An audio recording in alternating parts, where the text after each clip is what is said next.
Isso aí, pessoal. Vamos dar início a mais um encontro aqui da nossa unidade de emergência, né? Em nome de Rodrigo Cabral, nosso gerente da emergência, e Priscila, que nos ajuda lá com o corpo clínico. Vamos dar início a mais um encontro para discutir um tema bastante comum na nossa emergência, que é a injúria renal aguda. Embora seja uma patologia já bem estudada, geralmente não está sozinha, está associada com outras coisas, ela vem geralmente acompanhando alguma outra coisa, mas que precisa de uma atenção especial para não progredir, não levar o paciente à perda de um órgão vital. Então, gostaria de agradecer aqui a Rodrigo, ele é nefrologista, ele também é hospitalista lá do hospital e pós-graduando já na medicina hospitalar, se dedicando a essa área aí lá com a gente. E aí ele vai trazer para a gente aí informações para nos ajudar no atendimento inicial desse perfil de paciente. Rodrigo, deixo com você aí a melhor forma de conduzir. Lembrando que ao final a gente tem sempre um tempinho para algumas perguntas, algumas discussões. Obrigado aí, boa apresentação. Obrigado, Silas, pela apresentação. Então, só para quem não me conhece, eu sou hospitalista lá do hospital, médico plantante da UTI e nefrologista. E a ideia de hoje é a gente falar um pouquinho sobre esse tema que é a injúria renal aguda. E o tema, o nome da doença, o nome da síndrome em si. Em 2022, o Dr. Tiago, da SBN, ele teve uma discussão porque antes era chamada de insuficiência renal aguda, mas se você diz que o rim não funciona, você obrigatoriamente precisa ter alguma disfunção. E a gente sabe que na insuficiência renal aguda, na injúria renal aguda, nem sempre eu vou ter alteração de potássio, alteração de diurese, mas muitas vezes eu já vou ter alguma alteração laboratorial que me preveja que isso vai acontecer. E aí, em 2017, optou por mudar o nome para lesão renal aguda, mas o termo lesão ficou muito associado a uma tumoração sólida ou a uma lesão física de órgão-alvo. E em 2022, copiando do inglês que é injury, a gente aí adaptou e fez injúria renal aguda. Mas adianto que não é um termo que todos os nefrologistas se afeiçoaram por ele. Então, só tirando um pouquinho da nossa carga de trabalho aqui, eu não vou esgotar o tema, seria impossível. A gente vai ter agora, começa amanhã, vai até sábado, um simpósio só sobre injúria renal aguda. Então, a gente tem muita coisa para discutir dentro de injúria renal aguda. Nossa ideia aqui é fazer alguns comentários e dar uma noção geral sobre o que é essa síndrome. Então, nossos objetivos aqui são entender o conceito da IRA, principalmente da IRA adquirida na comunidade, a importância epidemiológica dela, saber as etiologias principais e estratégia para o diagnóstico etiológico, que vai ser importante para a gente conseguir tratar, e dentre o diagnóstico etiológico, tomar as condutas iniciais frente ao diagnóstico de IRA e suas possíveis complicações. E a gente começa com um caso clínico que não é incomum, JVV, 58 anos, masculino, empresário pardo, com a queixa de adinamia e hiporexia 7 dias, seguido de sonolência 2 dias. A angina estava há 6 meses, cateterismo diagnóstico e terapêutico com lesão em CD, realizada há 7 dias, com sucesso. Nega febre, dor torácica, tosse ou vômitos. Nega medicações ou infecções recentes. Nega episódios prévios similares. Nega alteração do débito urinário.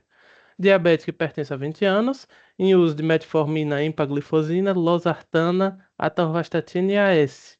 História familiar, pais diabéticos.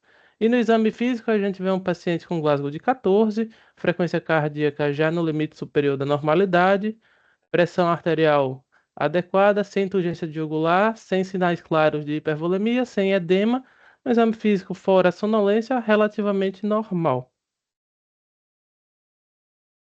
De exame laboratorial, a gente tem previamente um paciente com uma creatinina de 1,1, que dá um CKDEP normal para ele, uma ureia de 40, e no D0 aqui, 7 dias depois do cateterismo, ele veio com 1,7 de creatinina, 60 de ureia. PCR de 15, gasometria relativamente inocente, sem leucocitose, sódio um pouquinho mais baixo, potássio no limite superior da normalidade. E a gente tem 3 perguntas principais. Primeiro, esse paciente tem IRA, e tendo IRA, qual é a classificação dessa ira, quão grave ela é.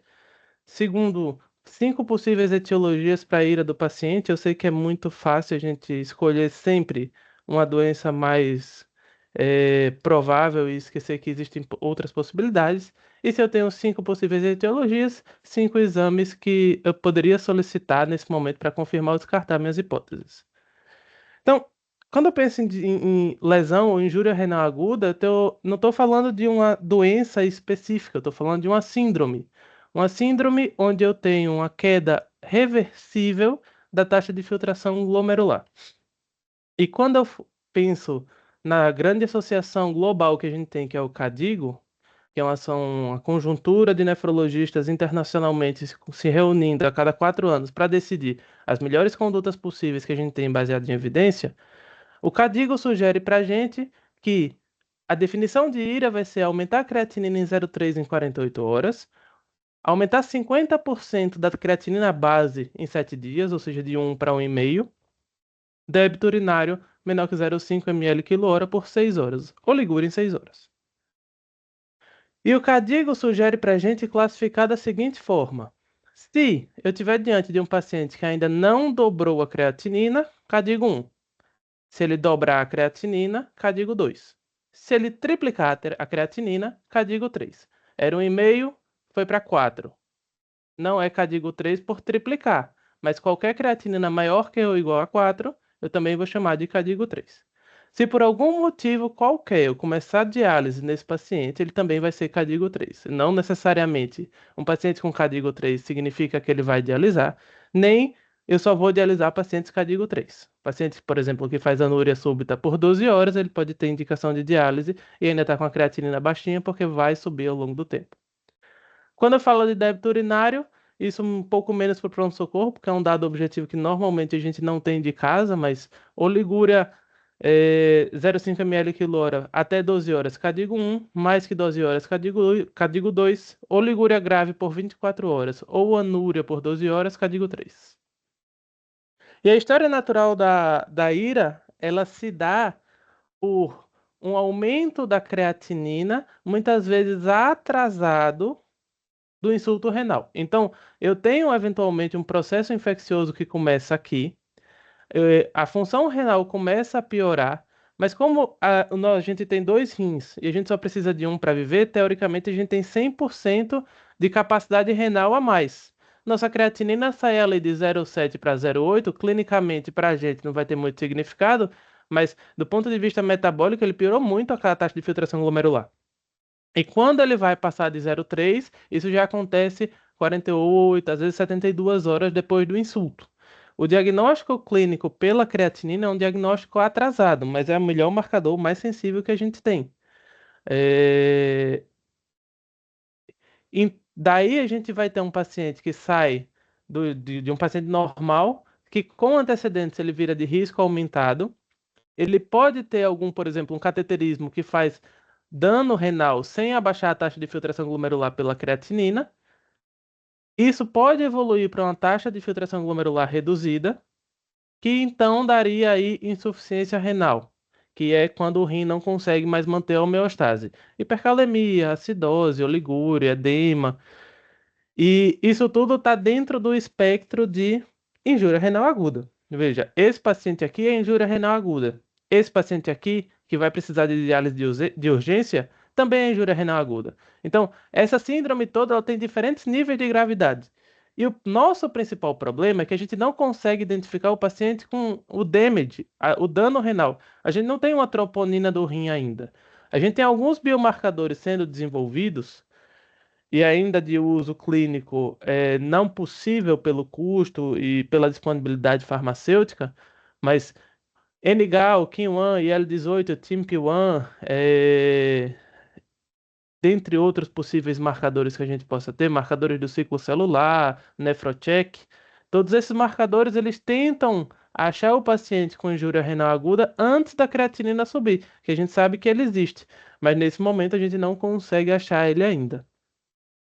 E existe um conceito muito interessante onde eu tenho a diferença entre demanda e capacidade renal. Então, O que é que diz o conceito de demanda renal e capacidade renal? Entendam que um paciente que tem uma IRA e, devido à gravidade da doença de base, apesar de ele ter alguma capacidade renal preservada, a demanda se torna maior, por exemplo, uma sepse, onde ele precisa fazer mais taxa de filtração glomerular, eu vou entender que a capacidade renal não é suficiente para a demanda naquele momento. Vou dar um exemplo bem claro, e quem tem experiência com paciente internado há mais de 24 horas pode perceber. Paciente que interna, passa 24 horas internado, grave, e teve 1.500 de diurese. A princípio, um bom valor de diurese. Mas aí você vai olhar o balanço hídrico e ele fez 8 litros de balanço positivo. Então, eu fiz 9 litros de soro e ele teve 1.500 de diurese. Não é isso que eu espero do rim. Eu espero que o rim equilibre o corpo. E muito dificilmente ele estava 7 litros negativo quando chegou no pronto-socorro. Então, a capacidade renal não atingiu a demanda. Esse paciente, por definição, ele já está em IRA. Mas eu não vou conseguir observar ainda pela creatinina. E é isso que a gente chama de reserva funcional renal. A reserva funcional renal é o quanto eu consigo explorar do rim quando eu estresso a função dele. Então, é isso que acontece, por exemplo, na síndrome cardiorrenal, na sepse, na hipertensão. Qualquer estresse patológico vai tentar cobrar do rim um pouquinho a mais para ver se eu consigo, mantendo a creatinina, entregar mais diurese, mais equilíbrio de função. E o que a gente sabe é que, como a nossa reserva funcional renal é muito alta, a creatinina demora para subir, porque o rim é cobrado mais, ele vai entregando mais. E a creatinina vai começar a subir só depois que eu perder mais do que 50% da função renal atual do paciente. O melhor marcador que eu tenho para acessar a reserva funcional renal é o teste de estresse de furosemida. Chega um paciente oligúrico, e você não sabe se o rim dele está funcionando, tem uma creatinina de 2,5.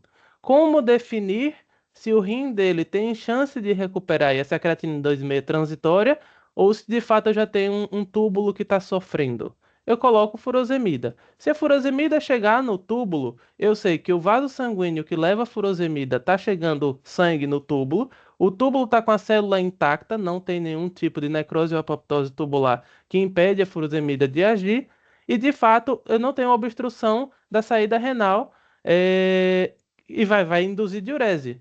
Então, todo paciente que responde ao estresse teste de furosemida, ele é um paciente que eu entendo que o rim dele está funcionando bem. Ele está em injúria renal aguda, mas ainda há rim para a gente pensar em uma possível reversão. No gráfico de biomarcadores, o teste de estresse de furosemida, ele é o melhor biomarcador isolado, comparando inclusive biomarcadores urinários ainda experimentais. Então, eu não tenho um biomarcador tão bom quanto o teste de estresse de furosemida. O problema é porque para fazer o teste de estresse de furosemida eu já tenho que fazer um remédio. E aí eu vou ter que lidar com as consequências da furosemida. Então, o que é que a gente sabe até aqui? A taxa de filtração glomerular é o nosso principal parâmetro para descrever a função renal. Os mecanismos que regulam são inúmeros e complexos.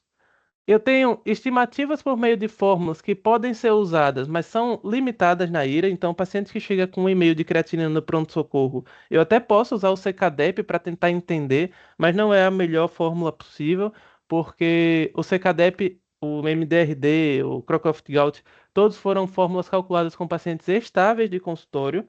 Então, eu não consigo transcrever isso adequadamente para o paciente em IRA, até porque a creatinina de amanhã vai ser diferente. E eu teria que fazer isso diariamente. Ainda assim, seria um método ruim. A diferença entre a TFG basal e máxima é o que eu chamo de reserva funcional renal. E a modificação da TFG ao longo do tempo é importante para estratificar a IRA. Muito mais importante de saber do que o que significa 2,5 de creatinina é de quanto era antes e para quanto vai amanhã. O 2,5 de creatinina na IRA me diz pouca coisa. Era 3 ontem, tá 2,5 hoje, um achado positivo. Então, como é que eu vou fazer o diagnóstico de injúria renal aguda? Aqui a gente vai focar na injúria renal aguda adquirida na comunidade. E eu tenho muito poucos estudos na área de pronto-socorro de injúria renal aguda. A grande maioria dos estudos são com pacientes em hospital e em UTI, que são os pacientes com sepsis e choque séptico. Mas da epidemiologia que eu tenho, dos pacientes que estão hospitalizados fora de UTI, a minha incidência de injúria renal aguda é perto de 15%, menos que um em cada 5 pacientes, mas com a mortalidade ali entre 10% e 20%. Paciente com sepsis em geral, a incidência varia de 5% até 50%, porque a sepsis é multifacetada, tem diversos pacientes diferentes com a mesma doença. E a mortalidade pode chegar a 60%. Então, o problema não é só a ira. O problema da mortalidade ser alta na ira é porque a doença que levou à ira normalmente também traz uma carga de mortalidade associada. Então, a sepsis tem a mortalidade intrínseca, mas a gente sabe que quando a ira está associada, ela é uma mortalidade muito maior. Então, essa síndrome, ela não pode passar despercebida, nem na detecção, nem nas condutas associadas assim que você faz o diagnóstico da ira. A gente tem percebido ao longo dos últimos anos que a incidência de ira vem aumentando, seja porque a gente está com a população cada vez mais velha e comórbida, seja porque a partir de 2012 a gente conseguiu definir o que é ira. Até antes de 2012, todos os estudos que definiam ira eram com metodologias diferentes do que a gente usa hoje, que é o CADIGO. A gente tinha a KIM, teve o RIFLE em um momento, e agora a gente tem o CADIGO. Então, antes, antes de 2002, principalmente, a taxa de incidência de ira é muito baixa. Mas também por quê? Porque eu não tinha nenhuma ferramenta para fazer diagnóstico de ira. Eu fazia diagnóstico de ira da minha cabeça. A creatinina saía de 1 para 2, mas o paciente está urinando, não deve ser ira, não. E pronto, era assim que se fazia, bem artesanal. 2002 para cá, a gente teve alguma modernização. Em 2012, em sequência, a gente tem visto cada vez mais diagnóstico de ira. E quando a gente pensa nas etiologias, a ira é uma doença com uma infinidade de etiologias possíveis. Então, eu tenho desde o paciente que tem uma doença renal crônica estágio terminal, meu renal crônico com 4 de creatinina, que faz uma gripe e vai para 6. Isso é ira. Eu tenho glomerulonefrite, toxinas, microangiopatia trombótica, sepsis, choque, insuficiência cardíaca descompensada, nefrotoxicidade. Isso tudo é ira. Todas essas são causas possíveis de ira. Então, se eu tenho mais de 25 causas possíveis para ira, a minha conduta não pode ser soro para todo mundo. Eu tenho que avaliar o paciente. Inclusive, na insuficiência cardíaca descompensada, ele faz ira e o tratamento é dar diurético para ele. Eu tenho que avaliar individualmente cada paciente de acordo com a etiologia mais possível de ira. É verdade também que, no contexto de ira associada ao paciente que chega no pronto-socorro, a desidratação é frequente. Então, nos pacientes que chegam no pronto-socorro, até não é pecado hidratar, mas você tem que avaliar individualmente caso a caso. A gente tem uma iniciativa chamada EICNAL, né? A injúria renal aguda em inglês, onde o que eu preciso fazer para esse paciente é identificar o mais precoce possível a ira dele para começar a ajustar a prescrição quando acontecer. Então, eu tenho um paciente que tem uma história e exame físico e um diagnóstico preliminar possível de ira, eu já tenho que avaliar a ira mais frequentemente desse paciente. Não dá para não solicitar creatinina. Como nefrologista, eu vou sugerir que todo paciente que interna deve ter uma creatinina admissional. Mas, uma vez que você faz o diagnóstico da ira, você precisa confirmar essa ira e fazer outros testes que a gente vai falar já já. Lembrando um detalhe importante: a creatinina, ela é um derivado da creatina que sai da contração muscular. A gente tem a creatina fosfoquinase, a nossa CPK. Quando eu tenho contração muscular, eu libero a creatina para o sangue, a creatina viaja até o fígado degrada creatina em creatinina, a creatinina vai para o rim, é excretada e vai para fora. Então, o paciente que tem uma massa muscular muito baixa, ele vai ter uma creatinina muito baixa. Ele não tem creatina para fazer creatinina o suficiente. O paciente que está diluído, muito diluído, que é essa linha pontilhada em azul, ele até pode ter uma massa muscular normal, mas como ele está hipervolêmico, a quantidade de diluente que eu tenho, a quantidade de sangue que eu tenho diluído é maior. Então, ele até pode estar aumentando devagarinho a creatinina, mas a creatinina em miligrama por decilitro. Como eu tenho mais decilitro, a creatinina pode até cair no começo da ira. E o contrário também, o paciente com uma massa muscular muito alta, ele pode já chegar no pronto-socorro com 1,5 de creatinina e ser um normal para ele. A creatinina, então, não é o melhor marcador possível que a gente tem para avaliar injúria renal aguda, mas é, dentre os disponíveis, o melhor possível. Um desafio diagnóstico que a gente vai ter no pronto-socorro é: isso é uma IRA ou uma doença renal crônica? O que é que vai ajudar? A história apresentada é de sintomas agudos ou de sintomas crônicos? O paciente vem com 3 meses com apetite ruim ou vem essa semana com apetite ruim? Padrão dos sintomas. Lógico que se eu tiver alguma coisa gritando na minha cara, um paciente que chegou hipotenso, oligúrico, inchado, é muito mais fácil eu pensar que seja uma ira. Mas o padrão de sintomas de DRC, muito progressivo, edema periférico, sem tanta hipervolemia, desproporção ureia-creatinina é muito mais comum na ira do que na DRC. A alteração de débito urinário é muito mais característico de ira do que de DRC. Funções renais prévias é o que vai fazer a diferença, se você tiver ótimo. Cada vez mais a gente está tendo os pacientes que voltam no pronto-socorro, então em algum momento, em alguma internação, ele fez algum exame de creatinina, a gente tem alguma coisa para comparar. E uma coisa que eu não posso esquecer é, o paciente com doença renal crônica, ele pode desenvolver uma ira sobreposta. A doença renal crônica, ela não tem na sua história natural a capacidade de agudizar. O termo DRC agudizado é um termo equivocado. Então, a injúria renal aguda interpretem sempre como se fosse um infarto e a doença renal crônica como se fosse insuficiência cardíaca. Se eu tenho um paciente que infarta, chega no pronto-socorro infartado com troponina alta e tem insuficiência cardíaca como comorbidade, ninguém deixa de botar infarto no diagnóstico. Ninguém bota IC agudizada. Pelo quê? Não sei. Não, ninguém faz isso. A gente coloca infarto e pode até colocar IC descompensada perfil B. A doença renal crônica, ela também, assim como a IC, não é caracterizada por agudizações, por pioras agudas da doença. Quando isso acontece, aconteceu alguma coisa, é uma injúria renal aguda e eu tenho que ir atrás. Como é que eu investigo então a etiologia dessa ira? Eu preciso para todo mundo. Urina 1. Preciso saber como é que está o sumário de urina desse paciente. De preferência, até coletar a urina antes da hidratação. Não demora para coletar a urina, principalmente se o paciente tiver com vontade de urinar, mas uma sonda vesical de alívio é rapidinho de coletar antes de começar o soro. Por quê? Porque na urina 1 eu consigo ter uma informação que não é nitrito nem leucócito, é densidade urinária. Se o paciente estiver com a densidade urinária muito baixa no sumário de urina, ou muito alta no sumário de urina, já me dá pistas do que está acontecendo. Veja, o paciente chegou, eu acho que ele está desidratado. A densidade urinária está de 1040, que é alta, normal é 1020, é um forte indicativo de que seu raciocínio de hidratação está correto. Mas se você fizer essa urina 1 depois de hidratar o paciente, você perdeu a possibilidade de confirmar e aí talvez esteja hidratando um paciente que talvez nem precisasse. Ultrassom de rins e vias urinárias é uma possibilidade para a gente fazer. Eu sugeriria fazer admissional. Todo paciente que interna e você não tem uma clara convicção de que essa ira é associada a alguma coisa, uma sepse, um paciente renal crônico que já tem uma creatinina prévia, vale a pena a gente pedir uma ultrassom de rins e vias para a gente ter duas informações. Primeiro, formato do rim.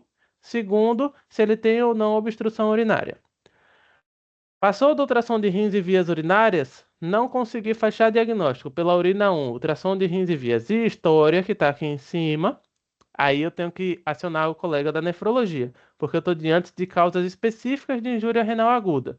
FAN, complemento, eletroforese de proteínas, ANCA, esfregaço periférico, e se for o caso, biópsia renal como diagnóstico de IRA.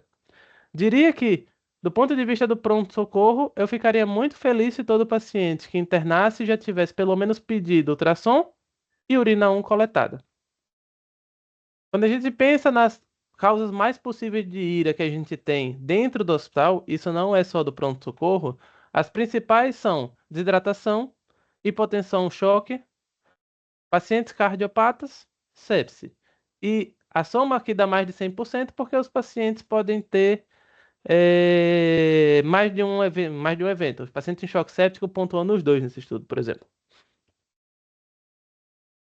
E uma coisa que a gente vem cada vez mais estudando dentro da nefrologia é cada ira se comporta de uma forma. Eu não posso tentar entender o cara da ira da nefrotoxina porque eu usei vancomicina da mesma forma que eu entendo a sepse e da mesma forma que eu entendo a ira obstrutiva.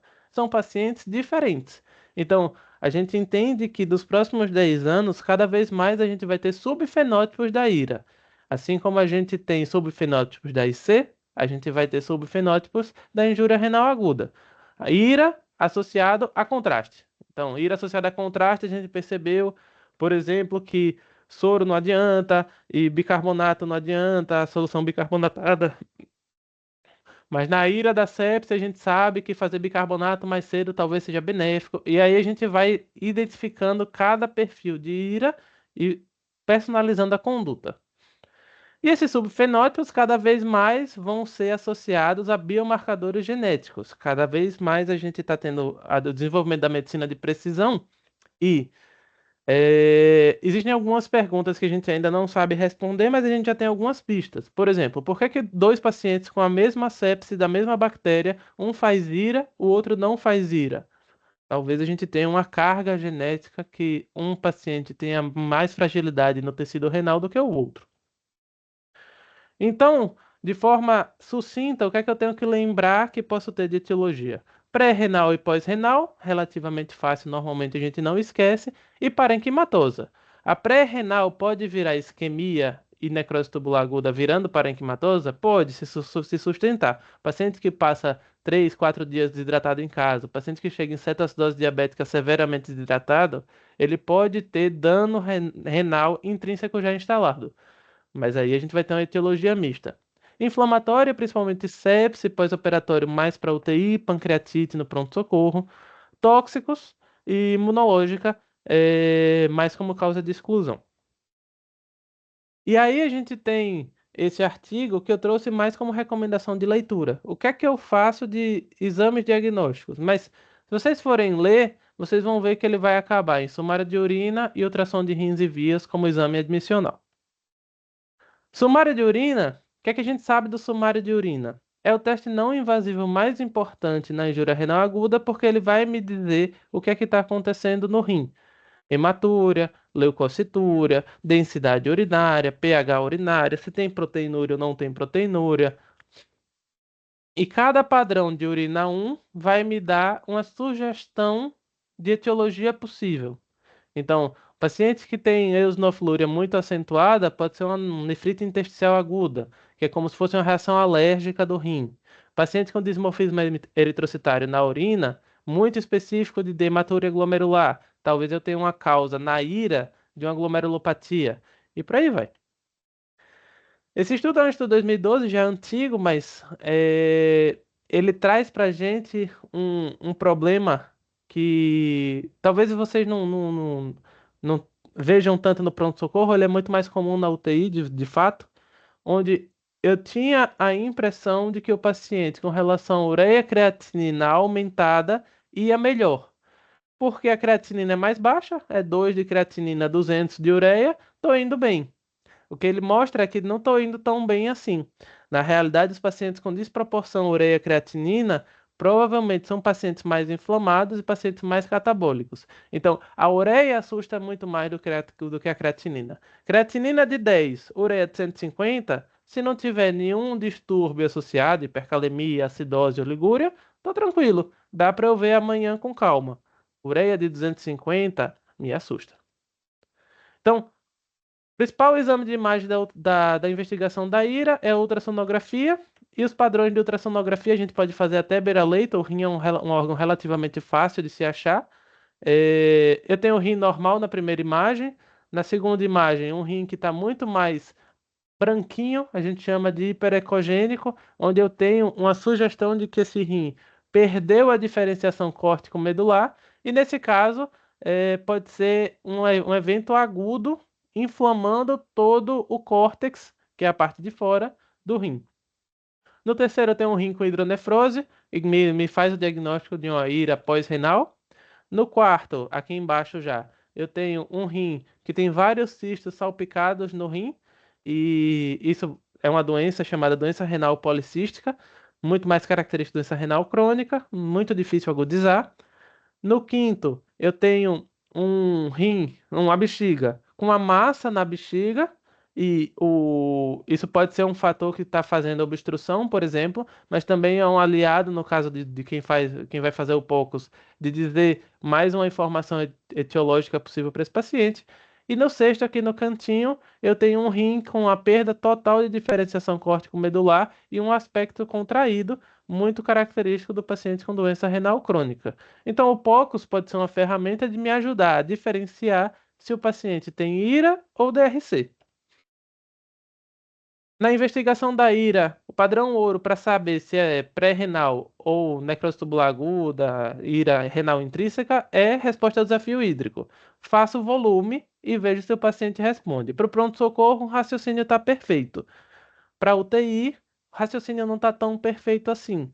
Porque para fazer volume, eu tenho que de fato fazer volume. Eu faço balanço hídrico positivo. E tudo que a gente vem tentando fazer é balanço hídrico neutro negativo após as primeiras 24 horas de internação. Então, para o pronto-socorro, você não sabe, está em dúvida se tem algum grau de desidratação, 50 a 100 ml hora de cristalóide nas primeiras 24 horas. Tratamento. Vai depender do estágio. Então, IRA CADIGO 1 ou alto risco de IRA, o que é que eu vou fazer? Tirar drogas nefrotóxicas quando possível, estabilizar a volemia e hemodinâmica, monitorizar diariamente creatinina e débito urinário, evitar hiperglicemia.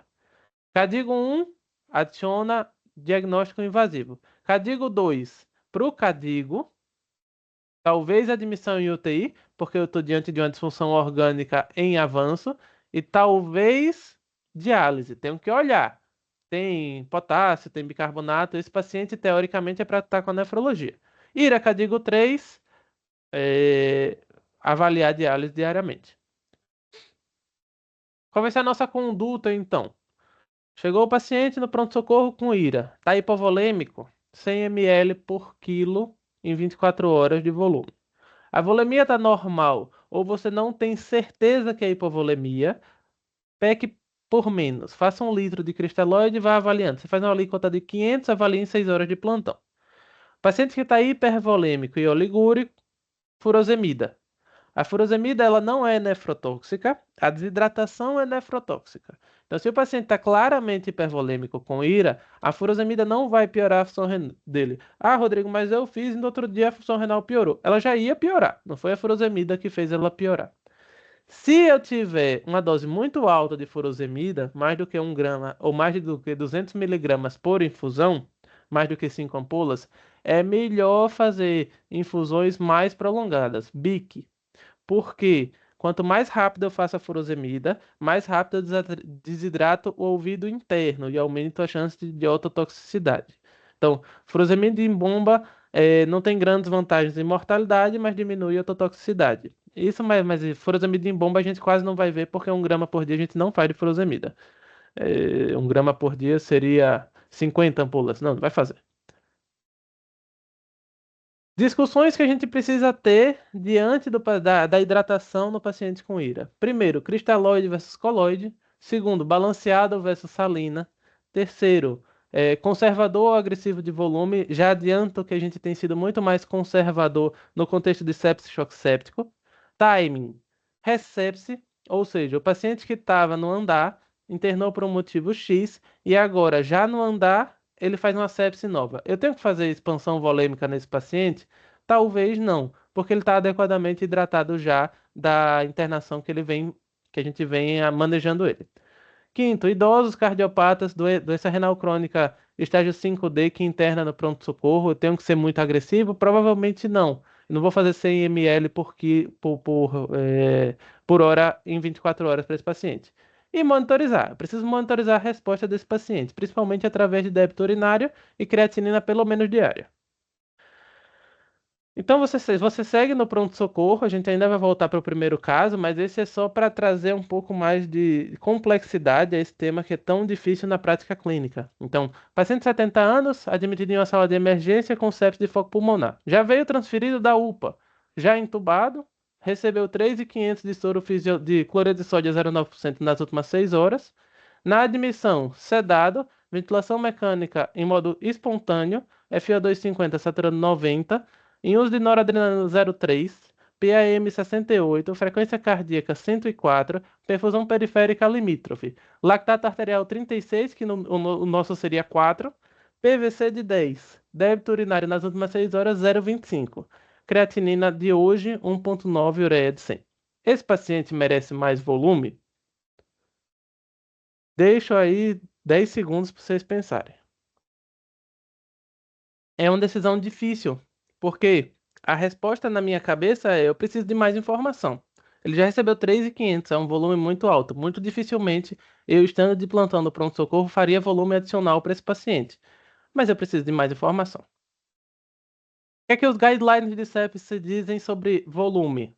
30 ml por quilo de cristalóide EV em 3 horas. Mas é uma evidência de baixa qualidade, recomendação ainda associada ao estudo do Rivers, lá em 2002, do Early Goals. E os novos guidelines já trazem um pouquinho menos essa necessidade de bater 30 ml por quilo. O Surviving Sepsis, então, sugere para gente: faz um bolus inicial ali de 10 ml por quilo até 20 ml por quilo e avalia a hemodinâmica para ver se precisa de mais. Priorizar variáveis dinâmicas sobre estáticas para predição de fluido responsividade, mas isso aqui vai ser mais para UTI. Acompanhar a resposta a fim de checar eficácia e segurança. Mas se você não tem uma clara noção de que volume vai ajudar, volume também é hidratação cristalóide, também é um remédio que faz mal. Então, todo 1.000 ml de soro que a gente faz, ele vai ter que sair em algum momento da internação. Seja porque o paciente vai urinar, com fé em Deus, ou porque a gente vai ter que tirar na diálise lá na frente. Cristalóide ou coloide? O Albius Trial em 2014 responde para a gente isso muito bem. Ele compara a albumina com cloreto de sódio e vê o que é que melhora, o que é melhor. O que ele chega à conclusão é que cloreto de sódio vai bem tanto quanto a albumina. Não tem diferença de expansão volêmica, mas a albumina tem mais efeito colateral, faz hipernatremia, faz efeitos relacionados à infusão de hemoderivado e é mais caro. Então não tem sentido a gente usar albumina. A discussão de albumina, amido, foi toda por água abaixo, a gente não discute mais isso. Qual cristalóide eu faço? Quais são as premissas que eu tenho em literatura? Se eu ressuscito o paciente com cloreto de sódio, eu vou dar muito cloro para ele. E vou dar muito sódio também. No cloreto de sódio, a quantidade de cloro que a gente tem é de 153 mEq por litro. E de sódio também, porque é 1 para 1. E o nosso cloro normal é de 105, de 100 a 110, vai. E se eu estou dando a infusão com 150, esse cloro vai subir. Hipercloremia vai fazer acidose hiperclorêmica. A gente não sabe muito bem se isso afeta muito o desfecho clínico. Mas o que a gente sabe é que tem estudos observacionais que falam que se você fizer cloreto de sódio no lugar de uma solução balanceada, o paciente vai fazer mais IRA e vai fazer mais óbito.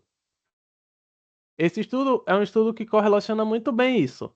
Ele fez proporções diferentes de solução cristalóide entre solução cristalóide comum e solução cristalóide balanceada, e quanto mais solução cristalóide balanceada ele fazia até o D2 de internação, menor a mortalidade intra-hospitalar. Então, de uma certa maneira, a nefrologia como um todo parece concluir que é melhor fazer solução balanceada para todo mundo. A gente não tem nenhuma evidência de malefício e alguma evidência de que o benefício pode ser real. Então, não tem por que a gente fazer cloreto de sódio. Esse estudo é um estudo com pacientes transplantados que acabaram de receber um transplante de um doador falecido, ou seja, o rim mais sensível possível a eventos adversos. E os pesquisadores desse estudo, o Pasquale, ele comparou você fazer cristalóide balanceado versus fazer cloreto de sódio a 0,9%. E o que foi que aconteceu? No grupo que eu fiz cloreto de sódio, a taxa de necessidade de diálise depois do transplante na primeira semana foi de 40%. E no grupo que eu fiz Ringer lactato, a taxa de necessidade de diálise foi de 30%, nos trazendo uma estatística muito bem fidedigna de que talvez o Ringer lactato faça menos mal para o rim que está machucado. Quando é que eu vou indicar diálise para esse paciente de urgência? Quando a nossa medida clínica não for suficiente. Então, hipervolemia refratária ou sinais claros de uremia, hipercalemia refratária, acidose metabólica refratária. E o que são sinais claros de uremia? Pericardite, alteração grave do sistema nervoso central, sangramento de alto risco com ureia maior que 200, ou anúria por 24 horas. Todas essas são indicações de diálise de urgência. Esse paciente, se ele não dialisar nas próximas 24 horas, aumenta o risco de mortalidade intra-hospitalar. Entre outras indicações possíveis de diálise, aí é uma coisa que o nefrologista vai fazer com calma, avaliar de acordo com a doença do paciente. Mas é válido a gente lembrar que a diálise pode ser tratamento adjuvante no cálcio alto, no magnésio alto, principalmente pós intoxicação exógena de magnésio, intoxicação exógena de outras drogas. A diálise pode ser de urgência para evitar um desfecho pior. Na sepse, a diálise pode ser de urgência, porque a diálise pode ser uma técnica de purificação sanguínea quando a gente discute diálise contínua e nesse capítulo. Insuficiência hepática aguda também é uma indicação de diálise que pode ser de urgência, principalmente no contexto de plasmaférese e diálise de troca de albumina.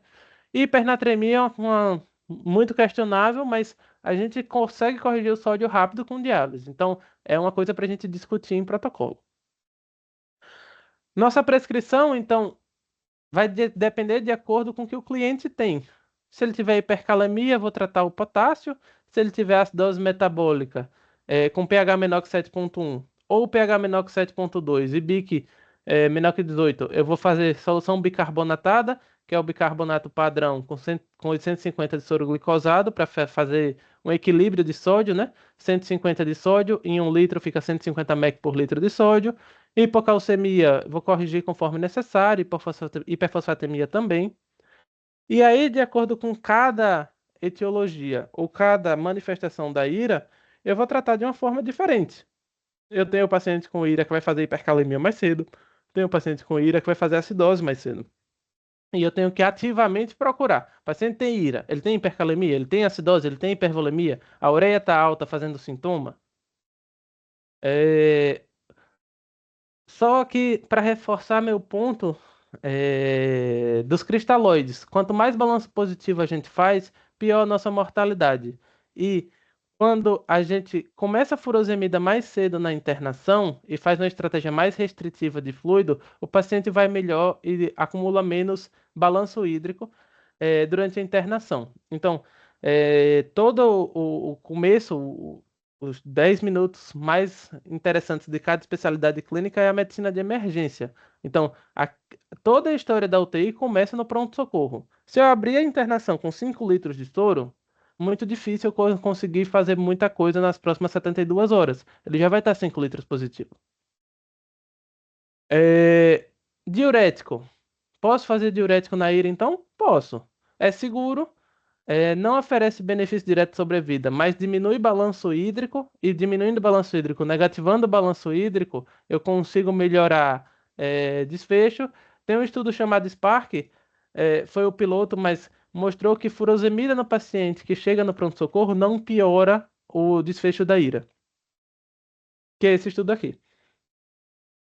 Esse aqui é o Bicraicion, é um estudo com pacientes de UTI, mas ele traz para a gente que a gente tem uma certa segurança em repor bicarbonato só com pH menor que 7,2 ou menor que 7,3 se bicarbonato menor que 15. Então, tá acima de 7,2 o pH, muito dificilmente a gente vai precisar repor bicarbonato, a menos que o bicarbonato esteja menor que 15. A gente não tem um protocolo, mas é o protocolo do hospital de base de Rio Preto. Ele traz pra gente ir à emergência médica. IRA não é uma coisa para você checar no final do diagnóstico e talvez botar, talvez não. Mas mais importante, de avaliação e conduta, o que eu tenho que fazer? Basicamente o que a gente falou aqui hoje. Então, avaliar a hidratação, suspender medicamentos potencialmente nefrotóxicos. Se eu tiver algum contraste para fazer, não é o momento, a menos que isso vá mudar muito a conduta do paciente. Aminoglicosídeo, amicacina, gentamicina, ajustar a dose de antibiótico, revisar a dose de antipertensivo. A gente pode ser um pouquinho mais tolerante com hipertensão no paciente com IRA para garantir uma perfusão renal melhor. Evitar a hiperglicemia, o Cadigo já fala hoje, talvez ele traga isso no próximo Cadigo.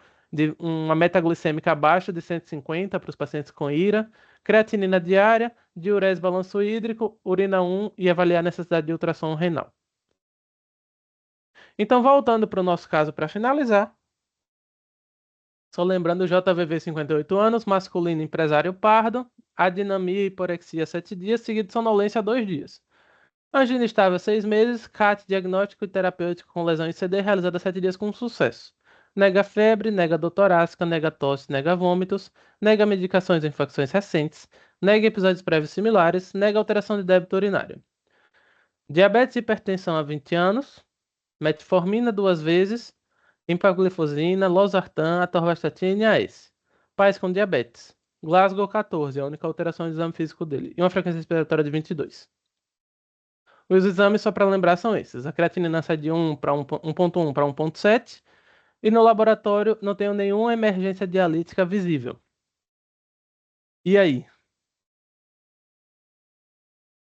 Abro para pensar.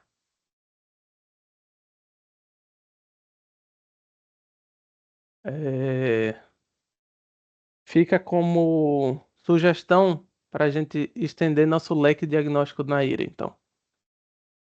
Como classificaria a IRA segundo o Cadigo? IRA Cadigo 1, porque não dobrou a creatinina. 5 possíveis etiologias para a IRA do paciente.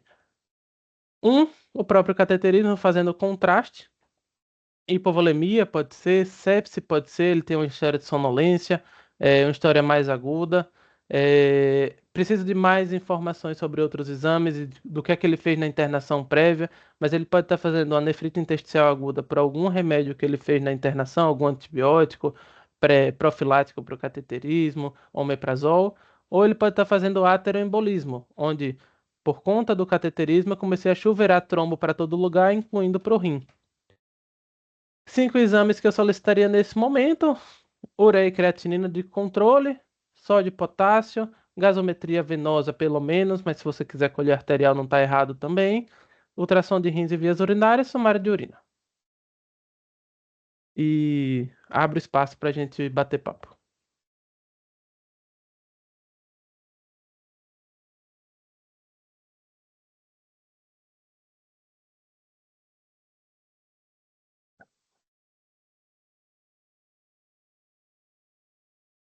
É isso aí. Obrigado, Rodrigo, pela excelente apresentação. Uma chuva de informação para a gente, né? Bem atualizada e com alguns paradigmas, alguns quebra de mitos aí. Eu acho que a lição do medo do diurético, né? Que a gente tem, ele está com injúria renal aguda, não pode fazer diurético, senão vai piorar a injúria renal aguda.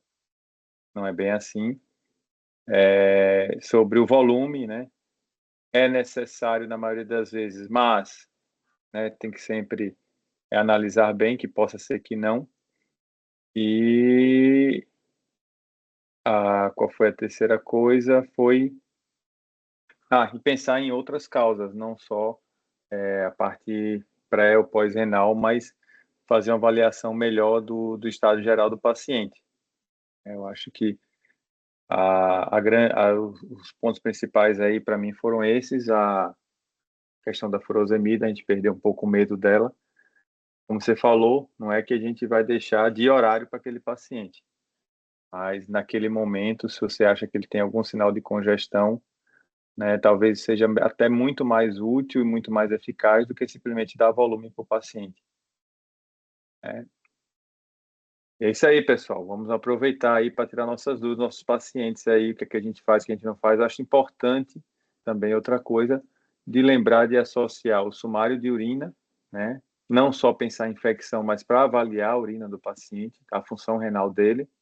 E ultrassom, pessoal. A gente precisa realmente nos acostumar a pedir ultrassom, principalmente mesmo que o paciente já tenha história de doença renal crônica, né? A gente tem que pensar em, principalmente nos homens, afastar causas pós-renais, né? Que é muito comum, mas no homem. Ok, Priscila. Ela levantou a mão aí, pode falar. Oi, Rodrigo. Parabéns pela aula. Deu um nó aqui no meu tic-teco. A nefrologia é um mundo, né? É uma vastidão. Eu acho incrível, assim, uma área super interessante e infinita, assim, né, é um leque muito grande. Quando eu ia perguntar, mas no finalzinho você tirou minha dúvida, quando você fala de solução balanceada, você tá falando do Ringer, né? E tirou também eu já escrevi muito nos meus internamentos DRC agudizada. Então ele, assim, o fato dele ter a DRC, ele está com a ira e ele tem a DRC, né, e tá tudo certo, não é uma coisa puxando a outra.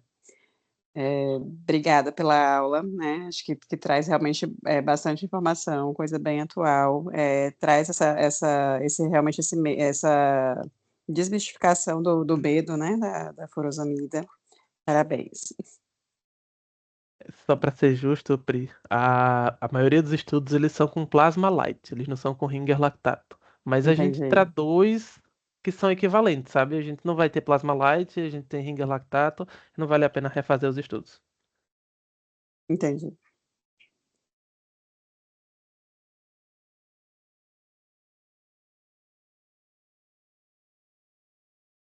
Pode falar, Alberto. Boa noite, Rodrigo. Uma dúvida. Eu não lembro muito bem. Uma vez que o paciente faz um contraste, independentemente se é cateterismo ou tomografia, até quantas horas ou dias depois podemos pensar em uma ira por contraste? Tá. A gente não tem isso fechado em literatura, mas a maioria dos pacientes é para apresentar até 72 horas, e isso é para resolver até 7 dias. Mais do que isso, é fora do padrão, você tem que começar a pensar em outras coisas. Certo, obrigado. Wander levantou a mão. Wander. Boa noite. Boa noite, Rodrigo. Aula excelente, top. Você não comentou muito nessa parte, mas é uma dúvida mais minha mesmo. Com relação à hipercalemia do paciente. Eu lembro que eu tinha essa dúvida quando era interno e tal, depois. Enfim. O paciente está com hipercalemia, cadigo 3 já tal.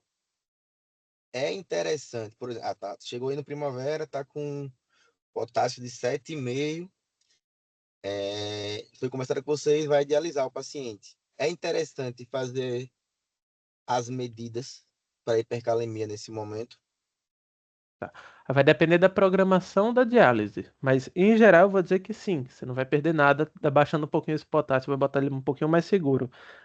Se você tem certeza que esse paciente vai dialisar na próxima hora, então você pode fazer gluconato para proteger a membrana cardíaca e esperar a diálise, que na diálise vai resolver o potássio dele. Mas se você não tem certeza da hora da diálise, eu sugiro que você faça todas as medidas. A dúvida que a gente tem no paciente com EIRA Cadigo 3 ou DRC vai adiantar? A furosemida de fato vai chegar no túbulo que funciona ou ela vai encontrar um túbulo que não funciona? O problema é esse. E as outras medidas que a gente tem de fato para espoliar o potássio hoje disponíveis são basicamente Sorcal, que tem um tempo de início de ação impreciso e uma efetividade imprecisa com alta taxa de complicação. No paciente com 7,5 de potássio, como você propõe, eu acho que vale a pena arriscar. E a complicação da hipercalemia é bem conhecida, mas existe o desenvolvimento de uma droga nova que já saiu no mercado brasileiro, a gente já usa, mas a gente ainda não tem disponível em ampla escala, que chama Lokelmo, o nome comercial, é o ciclinato de zircônio, onde eu consigo diminuir o potássio com uma resina de troca muito mais rápido. Se você tiver Lokelmo à sua disposição, eu botaria para todo mundo com hipercalemia que tivesse no pronto-socorro. Beleza, O Sorcal eu botaria só para hipercalemia grave, maior que 6,5. beleza.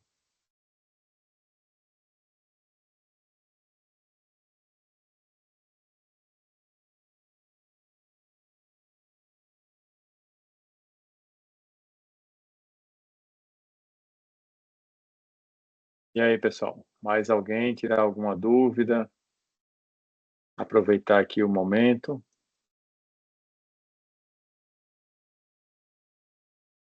Olha, Priscila, fica a sugestão aí de convencer Rodrigo a fazer o nosso protocolo de IRA. O que é que você acha? Acho que fica a dica, né? Fico à disposição. Deu match. Deu match, deu match. Fechou, então.